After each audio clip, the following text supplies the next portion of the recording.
Melania and I send our prayers and our deepest condolences to the family and loved ones of an extraordinary woman, a friend of mine, a great person, Joni Lamb. Joni was a true pioneer in Christian broadcasting and a person of tremendous faith. She was a tremendous talent.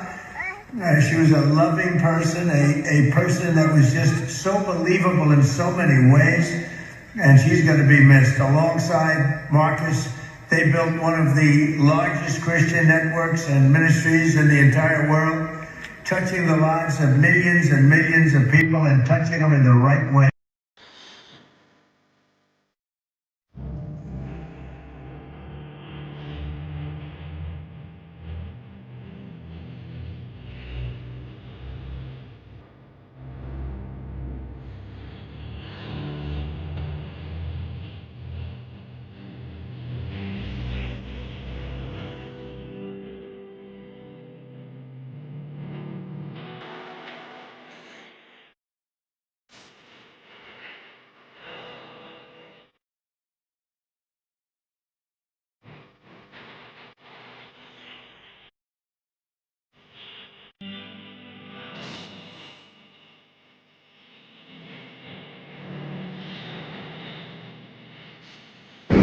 Hey guys, Ron and Deb here, and we just had church. I'm telling you, we have been to church. We were at Joni Lamb's homegoing celebration. There wasn't no sad funeral here. It was amazing. I'm telling you, it was just, not only was it a worshipful place, but I'm telling you, some of the most anointed men and women of God spoke there.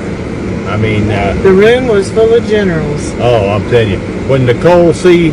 sang, "I know my Redeemer lives," woo! Everybody knew he lived there. Yes. And she was amazing and so sweet to talk to. Such a lovely friend that Ron knows from Caleb days, and she was so sweet. We only meet in funerals anymore, but I told her we got to stop meeting this way at funerals only. But but who else was here? Well, we were able to enjoy an incredible worship song and beautiful trumpet playing by Phil Driscoll. Phil Driscoll, my old buddy. I had my first national television appearance with Phil Driscoll back years ago on the Richard Hogue Show. He was so great, and he was so lovely to meet, and so humble, and gave all the glory to the Lord. Mm-hmm. Yes, he did. Yeah, what a great guy that's still traveling, singing, blowing his trumpet. I'm telling you, what a thrill that was. Good to see him again. And it was so neat because yesterday was Rededicated 250, where the President Trump rededicated the United States as a Christian nation. And so many people were there that in Washington, Jentezen Franklin was there and he was preaching. And Jentezen was here today. And he was so encouraging, and he really took up for Joni, and he really took up for everything she's had to go through recently, and said, you know, we should not criticize people of the Lord when they're out there trying to work, when they're out there trying to do ministry. You know, they're going to get enough criticism. They do not need our criticism. And I thought to myself, how encouraging for us to keep the ministry going, and knowing that Jentezen Franklin is pulling for us, and he was pulling for Joni. And, you know, we're still here. We still have the opportunity to share the gospel and to share about Jesus. And, you know, that's what she would have wanted. She would have wanted us to continue. And hearing of their humble beginnings, and I'm just thinking, you know, Deb and I at home there talking about what Jentezen was talking about. He was in their studio. They just threw up a little backdrop, and they didn't hardly even have a camera. You know, well, that sounds pretty much like us. But we know God's called us. And Joni knew that God had called her, and she poured into her children. She poured into her children so much. Her daughters were speaking about her, and they were telling the story of how they saw the gospel, they heard the gospel, they felt the gospel through their mom and dad. And they are carrying on, the whole family will carry on the ministry that they were doing, and it's just such a beautiful thing. I just give a lot of thanks and praise to God for the whole family. Well, and this little video just got to be real quick here. I said we both just feel so full, we got to share it with you guys. But you know, not only did President Trump have a video message, Benjamin Netanyahu had a video message. And Rabbi Jason Sobel. Yes, but also, no, Jonathan Cahn. Jonathan Cahn. Yeah, Jonathan Cahn. Yes. But I tell you the thing, some people, you'll hear this. Joel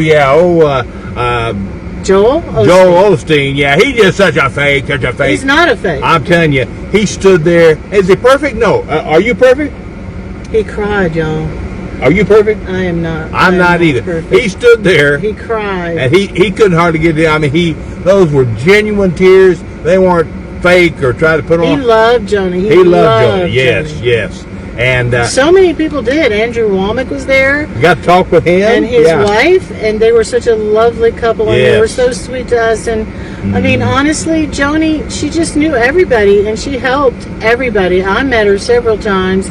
And I wanted to come today because there was a very difficult time in my life when I just watched Daystar 24 hours a day. I watched it all day. If I was home, I watched it all night. Even then, they had the Psalms and the music at night and the pictures. I even watched that and listened to that as I slept.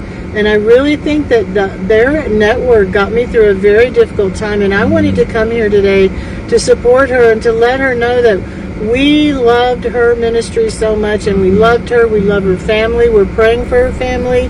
We're praying for all of her family to be healed. Subscribing, liking, and also share this video. So the funeral service for Joni Lamb was held at the Gateway Church, bringing together family members, ministry leaders, close friends, and longtime supporters from across Christian broadcasting. The emotional service marked one of the most closely watched gatherings in recent evangelical media history.